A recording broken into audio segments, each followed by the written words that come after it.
Hello everyone, welcome to our channel AD tutorials. तर आज आपण बघणार आहोत क्लास 11च्या मॅथमॅटिक्स पार्ट 1 मधील first chapter angle and it's measurement यामधील मिसलेनियस एक्सरसाइज मधले MCQs.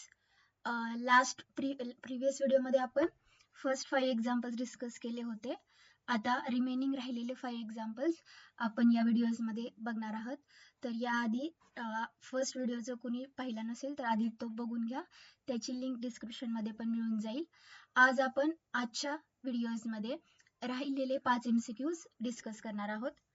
तर वन बाय वन आपण स्टार्ट करूयात. तर 6 नंबरचा क्वेश्चन आहे की 20 metre of wire is available for fencing of a flower bed in the form of circular sector. Circular sector म्हणजे शेप आपला कसा असणार आहे, त्या फ्लॉवर बेडचा सर्क्युलर सेक्टर म्हणजे असं असणार आहे. सेक्टरचा शेप कसा असतो, सर्कलचा एक पार्ट, बरोबर आहे.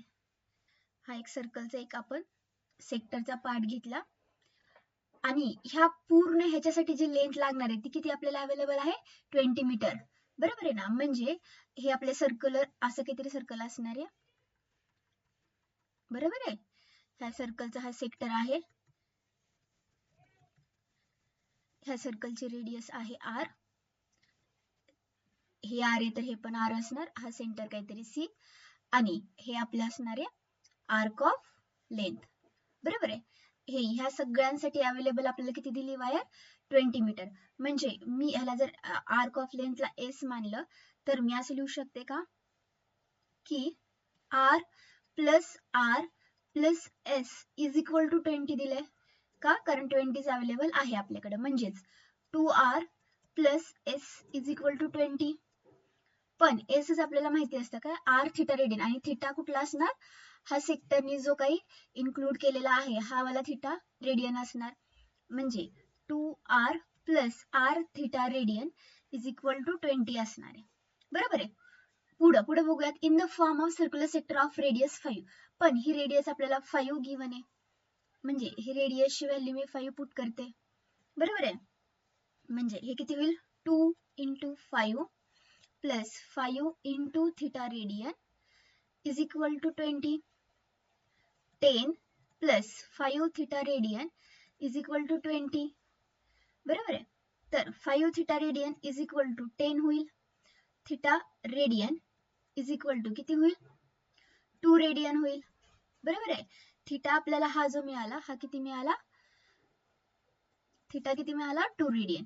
नेक्स्ट देन आपण बघूयात. Then the maximum area of the flower bed. Maximum area म्हणजे हा वाला एवढा एरिया आपल्याला फाइंड आउट करायचा, बरोबर आहे. हा वाला एरिया आपल्याला फाइंड आउट करायचा. तर हा एरिया ऑफ सेक्टर काय असतो, एरिया ऑफ सेक्टर असतो हाफ R² थिटा रेडियन. आपण व्हॅल्यूज पुट करूयात.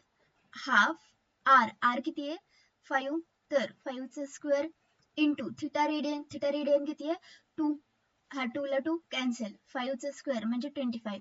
म्हणजे एरिया किती होईल, 25 स्क्वेअर आणि मीटर होईल का, कारण रेडियस आणि हे जे काही दिलेलं रेडियस आणि वायर अवेलेबल इन मीटर होती, तर सो आपला एरिया जो येईल तो पण कशात असणार, स्क्वेअर मीटर मध्ये. त्यामुळे ऑप्शन नंबर, आणि इथे पण एरिया इन स्क्वेअर मीटर मध्येच विचारलेला, सो आपल्याला कन्वर्जन करायची काही गरज नाही. तर आन्सर होईल आपला 25. Option number C is the correct one. आपण नेक्स्ट क्वेश्चन बघूयात. नेक्स्ट क्वेश्चन मध्ये काय बोलले, if the angles of a triangle are in the ratio 1:2:3, then the smallest angle in radian. आता अँगल्स इन अ ट्रायंगल, आपण triangle एक draw करून घेऊयात. सपोज हा एक ट्रायंगल आहे, ट्रायंगलला किती अँगल असणार आहेत, 3, बरोबर आहे. आणि काय दिलेत, 1:2:3. हा सपोज एक अँगल आहे, हा एक अँगल आहे, हा एक अँगल आहे. सपोज जर मी हा कन्सिडर केला x, तर हा ह्याच्या डबल म्हणजे हा 2x होईल, आणि हा ह्याच्या ट्रिपल म्हणजे हा 3x होईल, बरोबर आहे. 1:2:3 ह्या रेशोमध्ये होणार. मग पण आपल्याला एक ट्रायंगलची प्रॉपर्टी माहिती आहे अँगल्स इन अ ट्रायंगलची, की sum of angles in a triangle किती असतात 180 डिग्री. देअरफॉर हे x plus 2x plus 3x हे किती असणार आहे 180 डिग्री. बरोबर आहे. 1 3 1 2 3 3 आणि 3 6 म्हणजे 6x is equal to 180 degree. तर x इज इक्वल टू किती होईल 30 डिग्री होईल. बरोबर आहे. म्हणजे हा अँगल किती होईल 30 डिग्री, हा अँगल होईल 60 डिग्री आणि हा अँगल किती होईल 90 डिग्री. म्हणजे इथे राईट अँगल ट्रायंगल होणार आहे.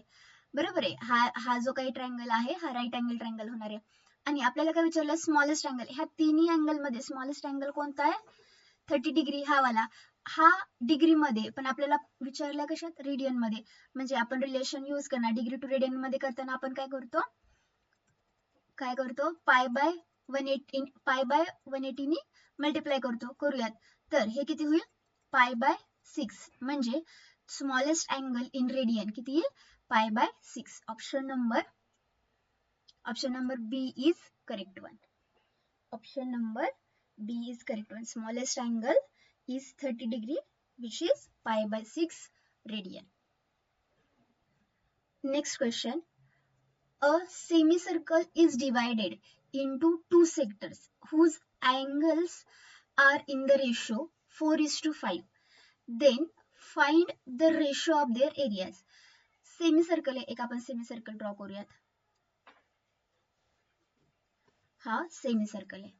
सेमीसर्कलला त्यांनी दोन पार्ट मध्ये डिवाइड केले. हे दोन पार्ट मध्ये आपण डिवाइड केला. हा फर्स्ट पार्ट, हा सेकंड पार्ट.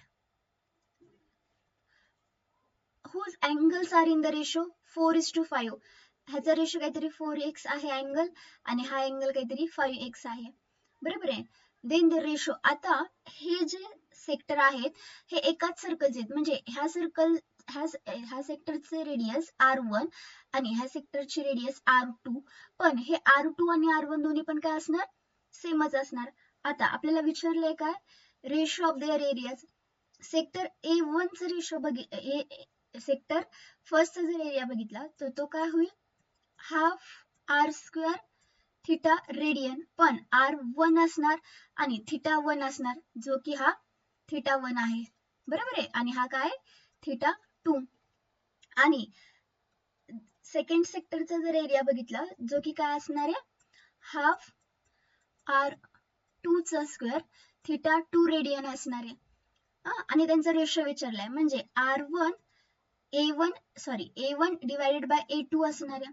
म्हणजे half R1 square θ1 upon half R2 square θ2 in radian.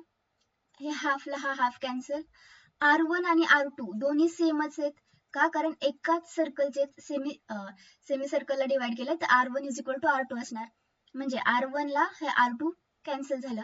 पण θ1 आणि θ2 चं किती आहे θ1 किती आहे 4x आणि हा किती आहे 5x. म्हणजे x ला x गेला म्हणजे A1 डिवायडेड बाय A2 चा रेशो किती येणार 4:5.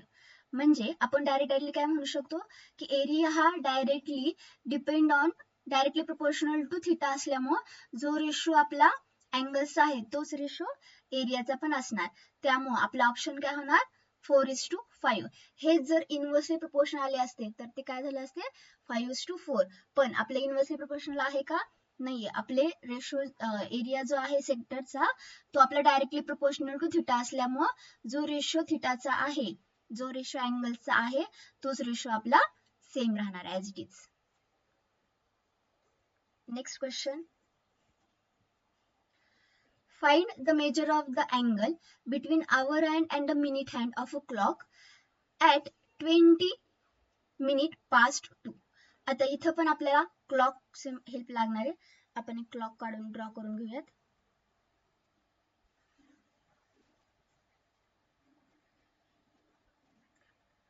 सपोज हे क्लॉक आहे.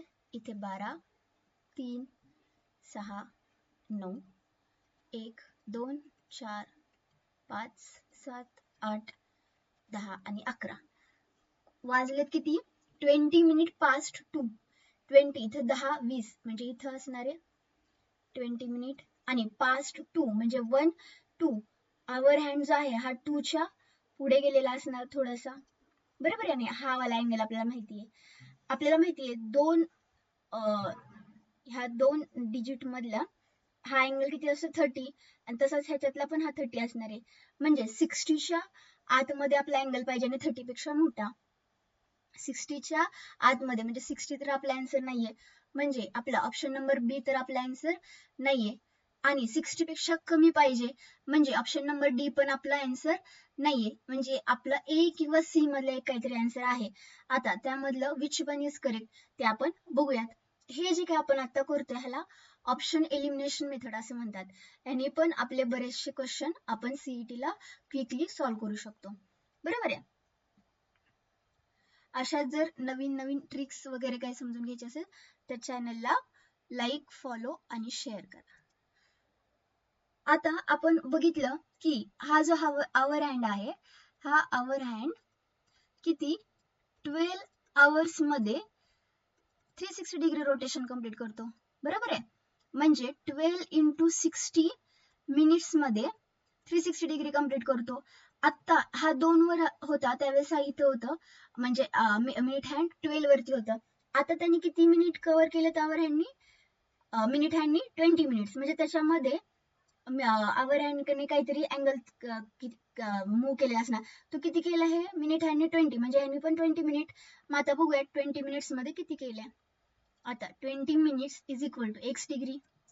जर रेशो घेतलं तर हे काय होणार 12 into 60 divided by 20 is equal to 360 divided by x. Therefore हे बे त्रिक 6 12 के 12 12 त्रिक 36 हे 30 होईल. x किती होईल हा 10 डिग्री होईल. हा x जो आहे हा 10 डिग्री पुढे गेलाय. इथून हा 10 डिग्री इकडे गेलाय. बरोबर आहे. म्हणजे हा टोटल 30 डिग्री आहे ह्यातला 10 डिग्री पुढे गेला तर हा 20 डिग्री राहिला. म्हणजे आपल्याला हा वाला अँगल पाहिजे. हा आता 30 हा 30 प्लस हे 20 म्हणजे आन्सर किती होणार 50 डिग्री. आन्सर किती होणार 50 डिग्री. 10 डिग्री पुढे गेलाय पण तो अँगल आपल्याला इन्क्लूड करायचे का नाही ते आपल्याला 60 मधून सबट्रॅक्ट करायचे. तर 60 मायनस 10 किती होणार 50. आन्सर किती होणार 50. Next question. The central angle of a sector of a circle. पहिला आपण एक सेक्टर सर्कलचा ड्रॉ करून घेऊयात.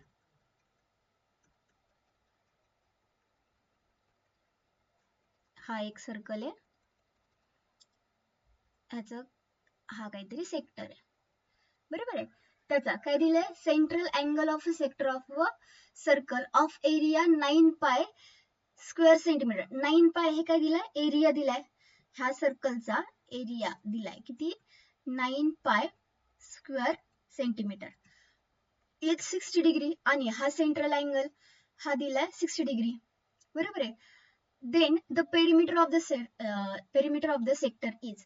पेरिमीटर म्हणजे काय हे प्लस हे प्लस ही रेडियस. बरोबर आहे.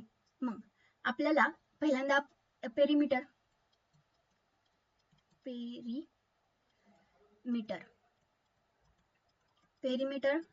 ऑफ द सेक्टर किती असणार आहे पेरिमीटर ऑफ द सेक्टर हे जे काही रेडियस असेल सर्कलची ती रेडियस प्लस हे जे काही आर्क ऑफ लेंथ असेल एस जी की आपल्याला फाइंड आउट करावं लागेल एस प्लस परत हे आर हे म्हणजे आपलं पेरिमीटर असणार.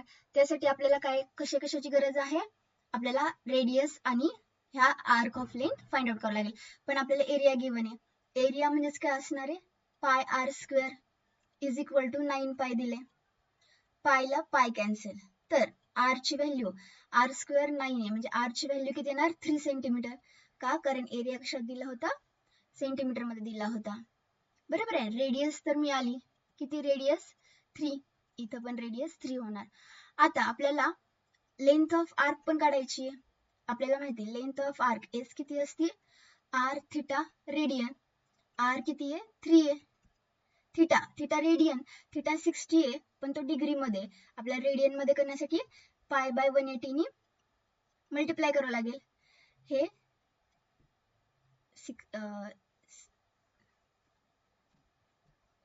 बरोबर आहे.